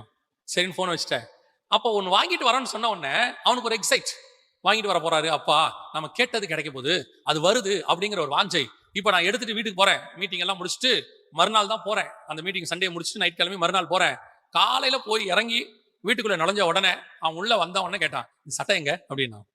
அவன் ரொம்ப வருஷமா கேட்டுட்டு இருந்த ஒரு சட்டை. அவன் அந்த சட்டை எங்க. இதுதான் பொறுமையோட காத்திருத்தல். சிலர் சொல்லுவாங்க தெரியுமா, நீங்க காலையில வரேன்ட்டீங்க, நைட்டெல்லாம் தூக்கமே வரல அப்படிம்பாங்க, நைட்லாம் தூங்கவே முடியல அப்படிம்பாங்க. ஏன்? அவர் காலைல தானே வர போறாரு, நைட் தூங்கினா என்ன? இல்ல, இந்த காலில் வரக்கூடிய ஒரு எண்ணம் என்னை இரவு தூங்க விட மாட்டேன் என்கிறது. ஏன்? ஒண்ணு நமக்கு பிரியமானது ஒன்று வரப்போகிறது என்றால் அதற்காக நாம் பொறுமையோட காத்திருப்போம். எப்போ வரும் எப்போ வரும் எப்போ வரும் ஆண்டவரே அப்படின்னு சொல்லி. அந்த வாஞ்சையோடு தான் நீங்கள் இப்பொழுது இருக்கணும். இப்ப நீங்க இருக்கிற வாஞ்சை எதோட இருக்குது? உங்களை அழகா பிசாசு டைவர்ட் பண்ணிட்டான். இந்த வாஞ்சைக்கு நேரம் உங்களை திருப்பி விட்டான். இப்ப பாருங்க, நான் சொன்ன இந்த வசனத்தை, இப்ப நான் சொன்னது உங்களுக்கு கொஞ்சம் மிகைப்படுத்துற மாதிரி இருக்கும், ஆனா நீங்க வாசிச்சு பாருங்க அந்த வசனத்தை. எபிரேயர் நிருபம் 11ஆம் அதிகாரம் 13வது வசனத்தை வாசியும். இவர்கள் எல்லாரும் வாக்குத்தத்தம் பண்ணப்பட்டவைகளை அடையாமல் தூரத்திலே அவைகளை கண்டு நம்பி அணைத்துக் கொண்டு பூமியின் மேல் தங்களை அந்நியரும் பரதேசிகளும் என்று அறிக்கையிட்டு விசுவாசத்தோட மரித்தார்கள். 16வது வசனம், அதை அல்ல அதிலும் மேன்மையான பரமதேசத்தையே அவர்கள் விரும்பினார்கள். அப்படின்னா என்ன அர்த்தம்? அவங்களுக்கு ஒன்று வாக்கு பண்ணார் ஆண்டவர், பரமதேசம். அதுக்கு முன்னாடி 9, 10, 11 தேசத்தை ஆசைப்பட்ட ஆபிரகாம் தான் அவரு. இப்ப அவருக்கு தெரிஞ்சிருச்சு, எனக்கு ஒண்ணு இருக்கு, மேன்மையான பரமதேசம். இப்ப அவர் சொல்றாரு, அவைகளை வாக்குத்தத்தம் பண்ணப்பட்டவைகளை அடையாமல். அந்த வசனம் சொல்லுது, வாக்குத்தத்தம் பண்ணப்பட்டவைகளை அடையாமல். அப்படின்னா என்ன அர்த்தம்? அவருக்கு அது கிடைக்கலையாமா, வாக்குத்தத்தம் பண்ணப்பட்டது கிடைக்கலையாமா, அடையாமல். அடுத்து தூரத்தில் அவைகளை கண்டு நம்பி அணைத்துக் கொண்டு. இதைத்தான் 8ஆம் அதிகாரத்துல பவுல் சொல்றாரு, நாம் காணாததை நம்பினோமாகில் அது வருகிறதுக்கு பொறுமையோட காத்திருப்போம். காண்கிறதை நம்புவது நம்பிக்கை அல்ல. எப்படி தூரத்துல அந்த தேசத்தை ஆபிரகாம் கண்டு அதுக்காக நம்பிக்கையோட காத்திருந்தாரோ, அதே மாதிரி நீங்களும் நானும் நமக்கு வைக்கப்பட்ட மகிமையான சரீரம், நான் போய் அதில் வாழ போகிறேன், நித்தியமா இருக்க போகிறேன், அது பிதாவுக்கும் குமாரனுக்குமான சரீரம், என்னை பிள்ளைன்னு மாத்திர சரீரம். நான் தேவ தூதரிலும் சற்று பெரியவனா இருப்பாங்க, பூமியில தான் நான் தேவ தூதரிலும் சற்று சிறியவன், அங்க போனா நான் தேவனுடைய பிள்ளை. அந்த சரீரம் வருவதற்கு நான் பொறுமையோட காத்திருக்கிறேன். யோசிச்சு பாருங்க. அப்படின்னா அந்த மேல எவ்வளவு வாஞ்ச இருக்கணும், அதை எப்படி விரும்பணும். ஒவ்வொரு நாளும் ஒரு எக்ஸைட்மெண்ட். நைட்டு தூக்கம் வராதுல்ல, காலையில போறோம் எக்ஸ்கர்ஷனுக்குனா, அந்த மாதிரி ஒவ்வொரு நாள் இரவும் ஒவ்வொரு தியானமும் இதைத்தான் வசனம் சொல்லுது. அவர்கள் நம்பி அணைத்துக் கொண்டு தேவனோடு கூட சஞ்சரித்துக் கொண்டிருந்தார். என் விருப்பம் வாஞ்சை எல்லாம் அது. இங்க என்ன கிடைக்கும்? என்ன வேணாலும் கிடைக்கும். எத்தனை கலர் Dress போடுங்க, எல்லாம் பழசா போயிடும். ஒரு நாள் அது மேல வெறுப்பு வந்துடும். எத்தனை கலர் போடுங்க, என்ன வேணா விரும்பி பாருங்க, எல்லாம் பழசா போயிடும். அது மேல நமக்கு வாஞ்சையே இருக்காது. ஒரு பீரியட்ல போர் அடிச்சிடும். நீ இப்ப இருக்கிறது மேல உனக்கு வெறுப்பு வரணும்னா இன்னொன்னு மேல ஆசை வரணும். அது வந்தாதான் இது போகும். எது மேல ஆசை வரணும் தெரியுமா? உனக்கு நியமிக்கப்பட்டிருக்கிற அந்த சரீரத்தின் மேல உனக்கு ஆசை வந்து நீ காத்திருக்க தொடங்கினாதான் இந்த சரீரத்தின் மேல உங்களுக்கு வெறுப்பு வரும். இது மேல இருக்கிறதான அந்த வெறி போகும். இந்த வாஞ்சர்கள அப்படியே இது மேல ஒரு வெறுப்பு, இதெல்லாம் எப்போ உனக்கு உடையும் தெரியுமா? இதெல்லாம் உடைஞ்சு அதல்ல, அதிலும் மேன்மையான பரமதேசத்தை அவன் நாடினான். இன்னொன்னு இருக்கு, இது எல்லாத்த விட லட்சம் மடங்கு கோடி மடங்கு மகத்துவமானது. ஒரு 80 வருஷத்துல அழியிற இதுவே இப்படி இருக்கும்னா, அதுவும் அழிய போற பூமியில இருக்கிற மண்ணுல செய்யப்பட்டது, ஜஸ்ட் மண்ணுல செய்யப்பட்டது. நீங்களே எடுத்துக்கோங்க, உங்க வீட்டுல இருக்கக்கூடிய தட்டு பீங்கான்ல செஞ்சிருப்பாங்க, ஒரு கப் அண்ட் சாசர் பீங்கான்ல செஞ்சிருப்பாங்க, அழகா டெக்கரேட் பண்ணிருப்பாங்க, அதை அப்படியே கொண்டு வந்து முன்னாடி வைப்பாங்க, பார்க்க ரொம்ப அழகா இருக்கும். நீங்க என்னதான் செஞ்சாலும் அதை கொண்டு போய் பேங்க் லாக்கர்ல அடமானம் வைக்க முடியாது, அதை கொண்டு போய் ஒரு மார்வாடி கடையில அடமானம் வைக்க முடியாது. அழகா இருக்கு அல்ல, அவ்வளவுதான். அது ஒரு பீங்கான், ஒரு மண்ணுல செய்யப்பட்ட ஒண்ணு, அழகா இருக்கு, காஸ்ட்லி. ஒரு இடத்துல அது இல்லாமல் போகும். நான் ஒரு நாட்டுக்கு போயிருந்தேன். அப்போ அந்த நாட்டுல முன்னாடி ராஜாவா இருந்தவர், அவருடைய அரண்மனை இருக்கு, சுத்தி காட்டுறாங்க. அப்ப அங்க இருந்த சகோதரர் சொன்னார், வாங்க இந்த ஒரு அரண்மனையை சுத்தி பார்க்க போவோம்னு சொன்னார். அப்ப போகும்போது இந்த அரண்மனையை சுத்திட்டே வரும்போது ஒரு அரண்மனைக்கு பின்னாடி ஒரு இடத்துல ஒரு சேர் ஒன்று இருந்துச்சு, கவனிப்பாரற்று கடந்தது. அது அப்படியே ஒரு ரூம்குள்ள கடந்தது. அப்போ நான் அவர்கிட்ட கேட்டேன், இது என்ன ஒரு ரூம், இது உள்ள ஒரு சேர் கிடக்குது அப்படின்னு. அவர் சொன்னாரு, இதுதான் இவருக்கு முன்னாடி இருந்த ராஜா வச்சிருந்த சேரு. அவர் செத்த உடனே அந்த சேரை தூக்கி போட்டாங்க. இப்ப யோசிச்சு பாருங்க, அவர் உட்கார்ந்து இருக்கும் போது அந்த சேருக்கு என்ன மரியாதை, எவ்வளவு பெரிய மரியாதை. அந்த சேர்ல அவர் உட்கார்ந்தாருன்னா ராஜா உட்கார்ந்து இருக்கிறாரு, அதுக்கு பேரு சிங்காசனம். அது பேர் அவர் உட்கார்ந்து அவர் எத்தனை தீர்ப்பு கொடுத்திருப்பாரு, எத்தனை பேரை சந்திச்சிருப்பாரு. அவர் போனாரு, அதுக்கு மதிப்பு எல்லாம் போச்சு. அதே மாதிரிதான் உங்ககிட்ட இருக்கிறது என்ன காஸ்ட்லியாவனா இருக்கட்டும், அதுக்கு மதிப்பு இருக்காது. ஒரு நாள் அப்படியே யோசிச்சு பாருங்க, இந்த பீங்கான் தட்டுக்கு பதிலா உங்க வீட்டுக்குள்ள ஒரு கிளாக்கர்ல ஒரு அரை சவரன்ல மோதிரம் இருக்கு, அரை சவரன் மோதிரம், அதுக்கு இருக்கிற மரியாதையே வேற தானே. அதுக்கு ஒரு மரியாதை. இது பீங்கான் அழகு, டெக்கரேட்டிவ், என்ன வேணா இருக்கட்டும், இது அரை சவரன் பியூர் கோல்டு, அதுல ஒரு பேட்டினம் வச்சிருக்காங்க, முத்து வச்சிருக்காங்க, அவ்வளவுதான். அதுக்குரிய மரியாதையே தனி. அதே மாதிரி தான் நீங்க இந்த பூமியில இருக்கிற எவ்வளவு மேன்மையா உங்க சரீரத்தை வச்சிருந்தாலும், எவ்வளவு டெக்கரேட்டிவா வச்சிருந்தாலும், என்ன பண்ணாலும் ஒரு நாள் இது மரியாதை இல்லாமல் போகும். உள்ளுக்குள்ள இருக்கிற ஆத்துமாக்கு தான் மரியாதை. அதுக்கே நீங்கள் இவ்வளவு பிரயாசப்படுவீர்கள் என்று சொன்னால், அழியாத நாட்டிலே, நித்திய ஜீவன் உள்ள நாட்டிலே, நித்தியமாய் இருக்கிற ஒரு சரீரம், மண்ணிலே செய்யப்பட்டது அல்ல, அது கர்த்தருடைய வார்த்தையினாலே ஆவியினாலே செய்யப்பட்ட ஒரு மகிமையின் சரீரம். அந்த சரீரத்துக்கு நீங்க எப்படி காத்திருக்கணும், எப்படி அதுக்கு நீங்க தயார் பண்ணணும். ஒரு குழந்தை பிறக்க போதுன்னா ஆபரேஷன் தியேட்டர் வாசல்ல நிக்கிறீங்க, உள்ள கூட்டிட்டு போயிட்டாங்க லேபர் வார்டுல. அந்த குழந்தை பிறக்க வரத்துக்குள்ள வெளியே எவ்வளவு டென்ஷனா இருக்கும், அதுவும் முதல் குழந்தையா இருந்தா எவ்வளவு டென்ஷன். அப்படியே நின்னுட்டே இருப்போம். அந்த குழந்தை அழுகுற சத்தம் ஏதோ ஒன்று கேட்டோம், பரபரப்பு. அந்த குழந்தைய வெளியே கொண்டு வரதுக்குள்ள என்ன குழந்தை ஆனா பெண்ணா, எவ்வளவு பரபரப்பு. ஒரு குழந்தை பிறந்து வெளியே வரதுக்குள்ள இவ்வளவு பரபரப்பு இருக்குது. உங்களுக்காகவும் எனக்காகவும் 2000 வருஷமா ஒரு சரீரத்தை கர்த்தர் செஞ்சுக்கிட்டு இருக்கிறாரு, அது வெளிப்பட போகுது. அப்படின்னா அதுக்கு நம்ம எப்படி காத்திருக்கணுங்கிறார் பவுல். பொறுமையோடு கூடு நம்பி, எனக்கு ஒண்ணு வருதுப்பா இந்த சரீரம், அதுக்கு நான் வாஞ்ச, அதை பெற்றுக்கொள்ளணும். அப்படித்தான் ஆபிரகாம் செஞ்சாராம். எபிரேயர் 11ல தூரத்திலே அவைகளை கண்டு நம்பி அணைத்து கொண்டு. என்னங்க நம்பி அணைத்து கொண்டு? அந்த இடத்துல சொல்லுது, அவருக்கு நியமிக்கப்பட்ட அந்த தேசம் பரம கானான், அதாவது புதிய எருசலேம், அதை அவர் பார்க்கவே இல்லை, அவர் தரிசிக்கவே இல்லை. அவர் தான் 175 வருஷம் கானான்ல இருந்து செத்து போயிட்டாரு. ஆனா இந்த வசனம் என்ன சொல்லுது பாருங்க, தூரத்தில் அவைகளை கண்டு நம்பி அணைத்து கொண்டு. அப்படின்னா என்ன அர்த்தம்? ஆவியில பார்த்திருக்கிறாரு. அந்த புதிய எருசலேமே ஆவியில பார்த்திருக்கிறாரு. பார்த்துட்டு இதான் வரப்போகுது, இதுதான் நான் பெற்றுக்கொள்ள போகிறேன், இதுலதான் நான் வாசம் பண்ண போகிறேன், கர்த்தர் எனக்காக வச்சது. இப்ப அவர் சொல்றாரு, இத பார்த்துட்ட இனிமேட்டு நான் எப்படி இருப்பேன் தெரியுமா? பூமியின் மேல் தங்களை அந்நியரும் பரதேசிகளும் என்று அறிக்கையிட்டு. அதோட அர்த்தம் என்ன? என் ஒரிஜினல் வந்துருச்சு, இதெல்லாமே டெம்பரவரி. அந்நியர், நான் ஃபாரினர், நான் பரதேசி, நான் டிராவலர் அப்படிங்கிறார். I am a foreigner and a traveler. ஏன்? என் ஒரிஜினல் தேசம் தெரிஞ்சிருச்சு. அதே எண்ணம் உங்க சரீரத்து மேல வரணும். எப்ப வரும் தெரியுமா? நீங்க அதை பாத்தீங்கன்னா, ஆபிரகாம் புதிய எருசலேமை ஆவியில தரிசித்தது போல பவுல் சொல்றாரு, நாம அதை தரிசிக்கணும், அதை பார்க்கணும், ஆவியில உணரணும். உணரும் பொழுது அது மேல ஒரு வாஞ்ச வரும். அப்ப இது எப்படி தோணும் தெரியுமா? இது மேல ஒரு வெறுப்பு வரும். இது அந்நியரும் பரதேசியமா மாறும். இது ஒரு டெம்பரவரி, இது நான் இங்க டிராவல் பண்றதுக்கு கொடுத்துருக்காங்க. ஒரு நாட்டுக்கு நீங்க போனீங்கன்னா, அந்த ஊர்ல ஒரு 10 நாள் இருக்கிறீங்கன்னா ஒரு டெம்பரவரி விசா கொடுப்பாங்க. கொடுத்தது மட்டும் இல்ல, அந்த 10 நாளுக்கு நீங்க ஒரு கார் எடுத்து சுத்தலாம். அந்த காரை உங்களுக்கு வந்து உங்க பாஸ்போர்ட் காப்பியை கொடுத்தீங்கன்னா அந்த கார் கொடுப்பாங்க டிராவல் பண்றதுக்கு. நீங்க அங்க டிராவல் பண்ணலாம். திருப்பி வரும்போது அந்த காரை விட்டுட்டு காசை கட்டிட்டு அந்த பாஸ்போர்ட் காப்பியை நீங்க வந்து ரீகைன் பண்ணிக்கலாம், இல்லைன்னா அதை நீங்க இது பண்ணிக்கலாம். யோசிச்சு பாருங்க, அந்த கார் டெம்பரவரி, ஆனா நீங்க சுத்தலாம். அந்த தேசத்துல இருக்கிற வரைக்கும் நீங்க சுத்தலாம். அந்த காருக்கு தேவையான டீசல் அங்க போட்டுக்கலாம், ஏதாவது ரிப்பேர் ஆச்சுன்னா ரிப்பேர் பண்ணிக்கலாம், இல்லையா அதை விட பெட்டர் கார் கூட எடுத்துக்கலாம். ஆனா அது டெம்பரவரி, அதல்ல உங்கள் கார். அதே மாதிரி தான் இந்த பூமியில் நீங்களும் நானும் டெம்பரவரி. அதுவும் இப்ப இருக்கிற இந்த கால ஜனங்கள் ரொம்ப டெம்பரவரி. ஏன் தெரியுமா? நம்ம மகிமையின் சரீரம் வெளிப்படுகிறது. முந்தியெல்லாம் மரிச்சாதானே அது போய் அடையணும். இப்ப அப்படி இல்ல, உயிரோடு இருக்க போறோம், தேவன் கொண்டு வர போகிறார், அவரே எடுத்துட்டு வர போறார். அப்ப நான் எவ்வளவு வாஞ்சையாய் அதை பொறுமையோட காத்திருக்கணும், எவ்வளவு வாஞ்சையா எதிர்பார்க்கணுங்கிற. இது 2வது ஆவியானவர் செய்யறது. கடைசியாக ஒரு காரியத்தை சொல்லிவிட்டு நான் முடிக்கிறேன். இது ஆவியானவர் இந்த ஜபத்தை தான் உங்களுக்குள்ள ஏறெடுக்கணுமா? வாசிங்க, ரோமருக்கு எழுதின நிருபம் 8ஆம் அதிகாரம் 16வது வசனத்தை வாசிங்க. நாம் தேவனுடைய பிள்ளைகளாக இருக்கிறோம் என்று ஆவியானவர் தாமே நம் ஆவியோடு சாட்சி கொடுக்கிறார்.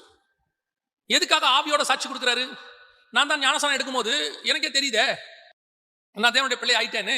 இயேசுவை ஏற்றுக்கொள்ளும் போதே தெரிஞ்சிருச்சு நான் தேவனுடைய பிள்ளை ஆயிட்டேன்னு. நான் வெளியே அறிக்கை செஞ்சிடறேன், நான் இன்னிலிருந்து இயேசுவோடைய பிள்ளைங்க.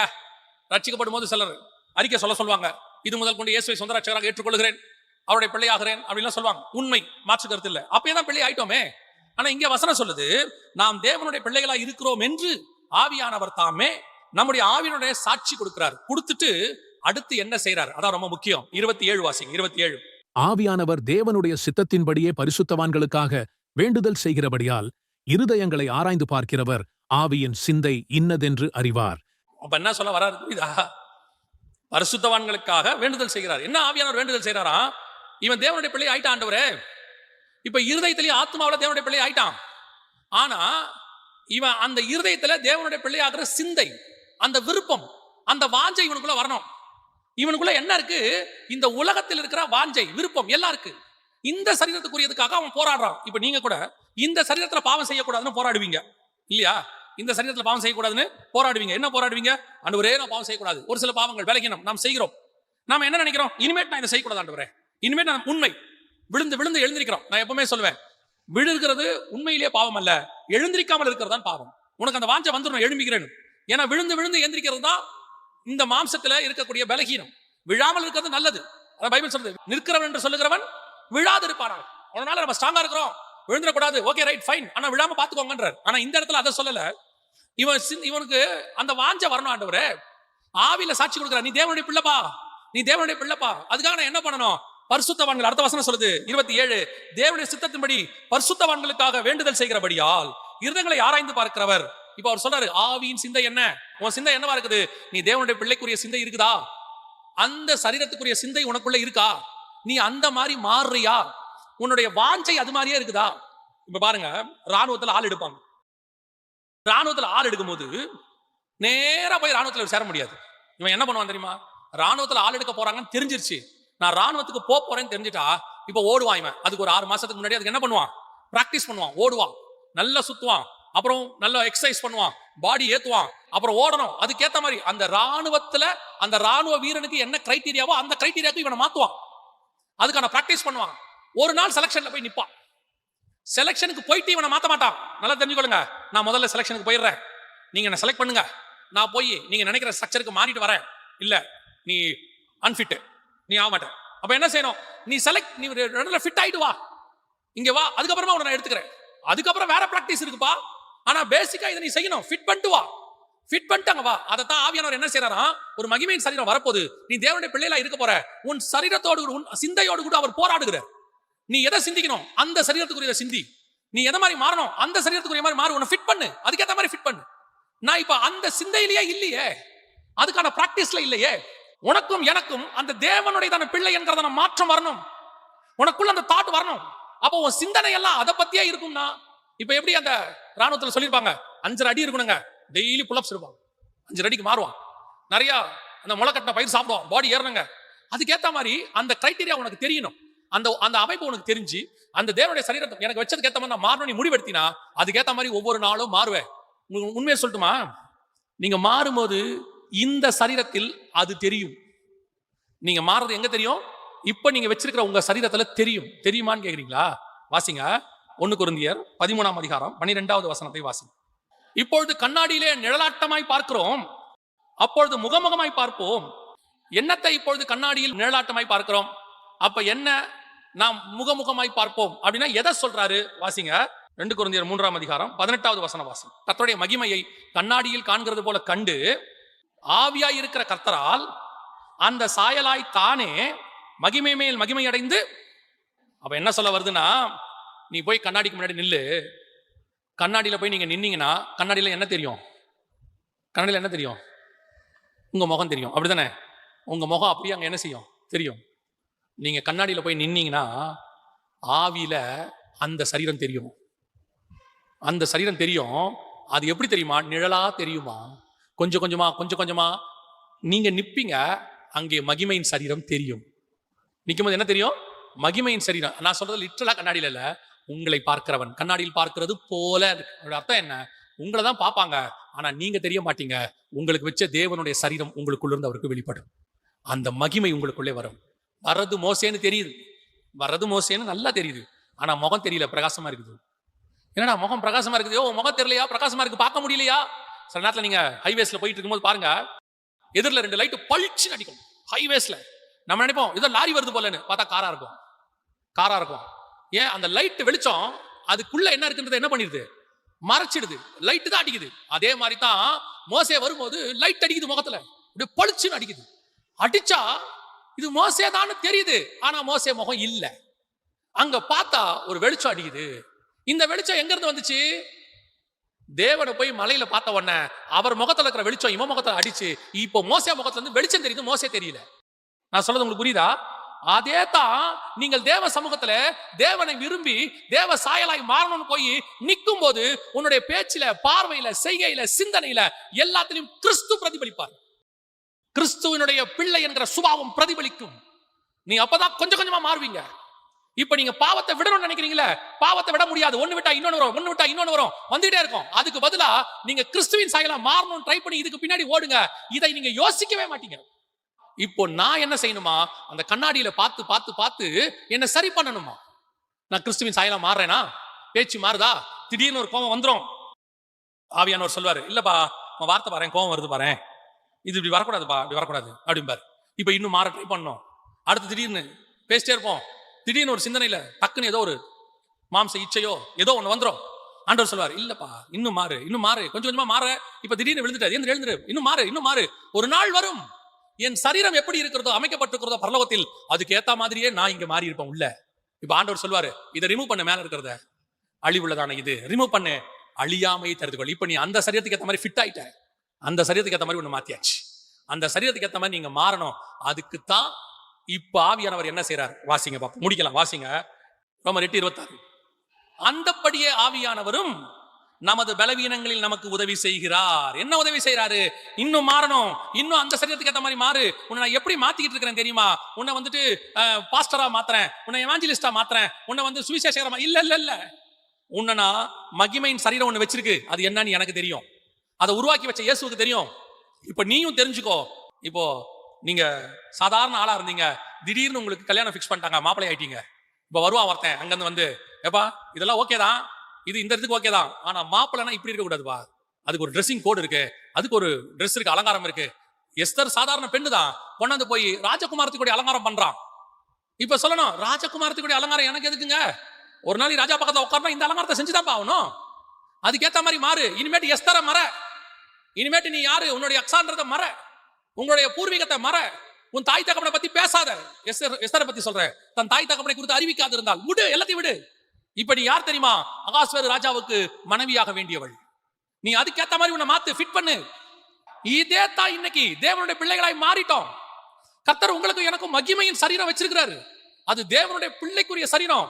ஆனா உள்ள இன்னும் என்ன மாறல, அந்த பிள்ளைக்குரியதா மாறல. இதைத்தான் ஆவியானவர் என்ன செய்யறாரா? மாத்துறாராம். மாறு. இது இந்த சுபாவம் அதுக்குரியது இல்ல. பரலோகத்துல தேவனுக்கு பக்கத்துல உனக்கு ஒரு இடம் ரெடியா இருக்கு. பரலோகத்துல உனக்கு இந்த மாதிரி சரீரம் இருக்கு. நீ மகிமையா இருக்க போற, தேவனுடைய புத்திரனா இருக்க போற, இரவு பகலும் தேவனை நேசிக்க தரிசிக்க போற, உனக்கு வேறொரு வேலை பரலோகம் வச்சிருக்கு, இதெல்லாம் இருக்கு. அதுக்கேத்த மாதிரி மாறு மாறு மாறுனா இது இங்க மாற மாட்டேங்குது. உள்ளுக்குள்ள இன்னும் இருக்கு, இன்னும் வீடு வாங்கணும், இன்னும் கார் வாங்கணும், சாகறதுக்குள்ள எப்படியாவது பின்னாடி இருக்கிற ரப்பர் தோட்டத்தை வாங்கித்தான் சாவேன். ஆண்டவர் சொல்றார், இன்னும் நீ மாறல. இந்த உலகத்துல உனக்கு வெறுப்பு வரணும், உன் சரீரத்து மேல, உன் மேல, எல்லாத்துலயும் வரணும். ஏன்னா உன் ஆத்மா வேறொரு சரீரத்துக்காக செய்யப்பட்டது, அது இங்க ஒரு டெம்பரவரியா இருக்கு. அதனாலதான் பைபிள் சொல்லுது, இந்த ஆத்மா இந்த சரீரத்துக்குள் சிக்கி தவிக்குதாமா. ஆண்டவரே அந்த மாயைக்கு கீழ்படுத்துறாராம். கொஞ்ச நாள் இதுல இருப்பானாராம். கொஞ்ச நாள் என்ன செய்ய, இதுல இரு. ஒரு பெரிய பணக்காரரு தான் பையன் கிட்ட பல ஆயிரம் கோடி ரூபாய் பிசினஸ் ஒப்படைக்கிறதுக்கு முன்னாடி சொன்னாரு, நீ போய் ஒரு கடையில வேலை செய்யினாரு. கொஞ்ச நாள் இங்க இரு, அந்த வேலை செய், கத்துக்கோ. அந்த கத்துக்கிட்டு அந்த இடத்துல பசினா என்னன்னு பாரு, பொட்டலம் அடிக்கிறதுனா என்னன்னு பாரு, ரோட்ல நடக்கிறதுனா என்னன்னு பாரு, ஏழைகள் கஷ்டம் என்னன்னு பாரு. அதுக்கு மேல கொண்டு இங்க உட்கார வைக்கிறேன். ஆனா நீ அங்க இருக்கும் போதும் என் பிள்ளை தான், யாருக்கிட்டே சொல்லக்கூடாது, ஆனா நீ என் பிள்ளை தான். அவனுக்கு போட்ட கட்டளை. அதே மாதிரிதான் நாம் இந்த பூமியில ஒரு காரணத்துக்காக இந்த சரீரத்துக்குள் வைக்கப்பட்டிருக்கிறோம். Temporary work. இத ஜெயிச்சு வெளியே வரும்போது பலாயிரம் கோடி அல்ல, பலாயிரம் ஆண்டுகள் வாழக்கூடியதான ஒரு மகிமையின் சரீரத்துக்கு ஹெவன்ல கொண்டு போய் கர்த்தர் உட்கார வைக்க போறார். அப்ப என் வாஞ்சை எல்லாம் அது மேலதான் இருக்கணும், அதுதான் இருக்கணும். என்னடா பெரியது, மிஞ்சி போனா 3 வேளை சாப்பாடு, போய் தள்ளு. என்ன இன்னைக்கு காசு இருக்கா கையில, விட்டு தள்ளு. 70 வயசுல என்ன பண்ணுவீங்க? 40 வயசுல நடத்துற தேவன் 70 வயசுலயும் நடத்துவார். எனக்கு தான் 70 ஆகும், கர்த்தருக்கு 70 ஆகாது. நான் அதை பத்தி யோசிக்கவே கூடாது. 70 இருப்போமா, 80 இருப்போமா, இன்சூரன்ஸ் போடுவோமா, உனக்கு எதுக்கு அந்த கவலை? உன் கவலை எல்லாம் என்ன வரக்கணும் தெரியுமா? எனக்கு ஒண்ணு வச்சாரே ஆண்டவரு, அது என்னது? 2வது அந்த சரீரத்தை நான் பார்க்கணும். 3வது அதுக்கேத்த மாதிரி நான் மாறணும். இந்த வாஞ்சையில நீ ஓடினா இந்த பூமியில இருக்கிற எல்லா பாவத்தையும் உன்னால் ஜெயிக்க முடியும். அதை ஒரு பொருட்டாவே நீ நினைக்க மாட்ட, அது ஒரு விஷயமாவே உங்களுக்கு இருக்காது. நீங்கள் கொஞ்சம் கொஞ்சமாக அந்த மகிமையின் சரீரத்தை கண்ணாடியில பார்க்கிறது போல பார்ப்பீர்கள். ஆவியானவர் கரெக்ட் பண்ணிட்டே வருவார். இதோ இந்த கொஞ்சம் இங்க சரி பண்ணு, இதோ இதை கொஞ்சம் சரி பண்ணு. அந்த மாதிரி ஆண்டவர் சொல்வார், இல்ல உன் சிந்தனையை கொஞ்சம் மாத்து, இல்ல பரவாயில்ல எழுந்திரு, விழுந்துட்டியா எழுந்திரு, அடுத்து போலாம் வா. ஏன்னா நீ மேல ஒரு முக்கியமான இடத்துக்கு போயிட்டு இருக்கிற. இதெல்லாம் ரொம்ப சர்வ தடுமாறி விழாம சைக்கிள் கத்துக்கிட்டவனே கிடையாது. கொஞ்சம் கூட வழுக்காம பனிப்பாறையில ஏறி மலை மேல போனவனே கிடையாது. எல்லாம் இருக்கும். ஏறு ஏறு ஏறு ஏறு ஏறு. என் டெஸ்டினேஷன் எனக்கு தெரிஞ்சிருச்சு, அதை நான் வாஞ்சையாய் தொடர்கிறேன். அல்லேலூயா. நீங்க அந்த தாட்டுக்குள்ள வந்துட்டீங்கன்னா உலகத்தை ஜெயிப்பது ஈஸி. நீங்கள் எதுக்கு ஜெபம் பண்ணணும்னு ஆவியானவர் சொல்லிக் கொடுப்பார். நாம் ஜெபிக்க போகிறோம். எந்திரிக்கலாமா நாம எல்லாரும்? உங்களுக்கு வைக்கப்பட்டதான அந்த மேன்மை உங்களால தரிசிக்க முடியுதான்னு பாருங்க. இல்லைன்னா ஆண்டவர்கிட்ட கேளுங்க, ஆண்டவரே எனக்கு அதை கொடுங்கப்பா, அதை என் கண்கள் காணட்டும். ஆண்டவரே, நமக்கு நியமித்தவைகளை நம் கண்கள் காணவும் இல்லை, நம் காதுகள் கேட்கவும் இல்லை. ஆனா ஆவியானவர் தாமே அதை நமக்கு வெளிப்படுத்துகிறார். ஆண்டவர்கிட்ட கேளுங்களேன், எனக்கு காட்டுங்கப்பா, ஆவியிலே அதை தரிசிக்க. நீ இப்ப அந்த தேசத்துக்குள்ள போக மாட்ட மோசே, ஆனா ஒண்ணு செய்யலாம். நீ இங்கிருந்து பிஸ்காவின் கொடுமுடிக்கு ஏறு, அங்கிருந்து அதை நீ பார்க்க முடியும். தூரத்துல அதை நீ பார்க்கலாம். இதைத்தான் ஆபிரகாமுக்கு கர்த்தர் சொல்றார், தூரத்திலே அவைகளை கண்டு நம்பி அணைத்து கொண்டு. இதைத்தான் பவுல் சொல்றாரு, எனக்கு ஒன்று நியமிக்கப்பட்டாச்சு. அதைத்தான் இயேசு சொல்றாரு, உனக்குள்ளது ஒன்று இருக்கிறது, அது வரைக்கும் நீ உனக்குள்ளதை பற்றி கொண்டிரு. நம்ம வாஞ்ச ஆசையெல்லாம் அதுவா தான் இருக்கணும், விருப்பம் எல்லாம் அதுவா தான் இருக்கணும், நம்முடைய தாகம் எல்லாம் அதுவா தான் இருக்கணும், அதை நோக்கி தான் ஓடணும். அதுதான் என் முடிவு ஆண்டவரே, உலகத்தில் உள்ளவைகள் அல்ல. நான் சொல்றேன், உலகத்தில் உள்ளது மேல பற்ற நீங்க விடுங்க, அந்த தேவையெல்லாம் உங்களுக்கு சாதாரணமாகவே சந்திக்கப்படும். நீங்க அதை ரொம்ப பெருசா நினைக்கிறதுனால தான் அதுக்கு பின்னாடி ஓடுறீங்க. அது மாயையா உங்களுக்கு கிடைக்காம ஓடுற மாதிரி உங்களுக்கு தோணுது. நீங்க அதை விட்டுட்டு விடுங்களேன், நீங்க தேவனுக்கு பின்னாடி போங்களேன், நன்மையும் கிருபையும் உங்களை தொடரும். நீங்க விரும்புறதுலாம் தானா உங்க பின்னாடியே வரும். நீங்க தேவனுக்கு பின்னாடி போங்க. உங்க விருப்பம் எல்லாம் அவர் உங்களுக்கு நியமிச்சதா மட்டும் இருக்கட்டும். ஒப்பு கொடுப்போமா தேவ சமூகத்துல? அந்த வாஞ்ச எனக்கு பிக்ஸ் பண்ண அந்த மகிமையின் சரீரத்தை நான் அட்டைன் பண்ணுவாண்டவரே, என் எண்ணம் ஏக்கம் எல்லாம் அதான், என் எதிர்பார்ப்பெல்லாம் அதான், என் வாஞ்சையெல்லாம் அதான். அப்படி நீங்க ஒரு வாஞ்சையோட தேவ சமூகத்தில் ஒப்பு கொடுத்து கரங்களை உயர்த்தி, ஆண்டவரே நான் அதை வாஞ்சையா தொடர போறேன். இனிமேட்டு இந்த மகிமையின் சரீரத்துக்கு ஏற்ற மாதிரி என்ன இங்க நான் மாற்ற போறேன். ஆவியானவர் எனக்கு அதுக்கு உதவி செய்ய போறாரு. அந்த மாடலை காட்டி அது மாதிரியே என்னை மாத்துவாரு. மலையிலே காண்பித்த மாதிரியின்படி கீழே கட்டுறதுக்கு எனக்கு ஆண்டவர் சொல்லி கொடுப்பாரு. எச்சரிக்கையா இருக்க சொல்லியிருக்கிறாரு. ஒப்பு கொடுப்போமா? சர்வ வல்லமை உள்ள எங்கள் தகப்பனே, எங்களுக்கு மலையில ஒரு மாடல் இருக்கு ஆண்டவரே, பரலோகத்துல எங்களுக்கு ஒரு மாடல் இருக்கு. அதன்படி நாங்கள் பூமியிலே எங்களை கட்ட எங்களுக்கு கிருபை பாராட்டு. எங்க ஆவி ஆத்மா சரீரம் அதுக்கு ஏற்ற மாதிரி மாற கிருபை தாங்க. ஆவியானவர் எங்களை ஆவியோடு கூட இடைபடுங்க, சாட்சி கொடுங்க. இன்னும் எதெல்லாம் சரிப்படுத்தணுமோ எங்களுக்கு சரிப்படுத்துறதுக்கு கிருபை தாங்க. முற்று முடிய உம்மை போல நாங்க மாற கிருபை தாங்க. எங்கள் பலவீனங்களில் எங்களுக்கு உதவி செய்யுங்கப்பா. இன்னும் நாங்க ஜெயிக்க எங்களுக்கு கிருபை தாங்க. இங்க இருக்கிற ஒவ்வொருத்தருக்காக நான் ஜெபிக்கிறேன். அப்படி முயற்சி பண்றவங்களுக்கு உதவி செய்யுங்க ஆவியானவர். கிருபையுள்ள கரத்தில் எங்களை தாழ்த்துகிறோம் எங்கள் ஆண்டவர் இயேசு கிறிஸ்துவின் நாமத்தில் பிதாவே.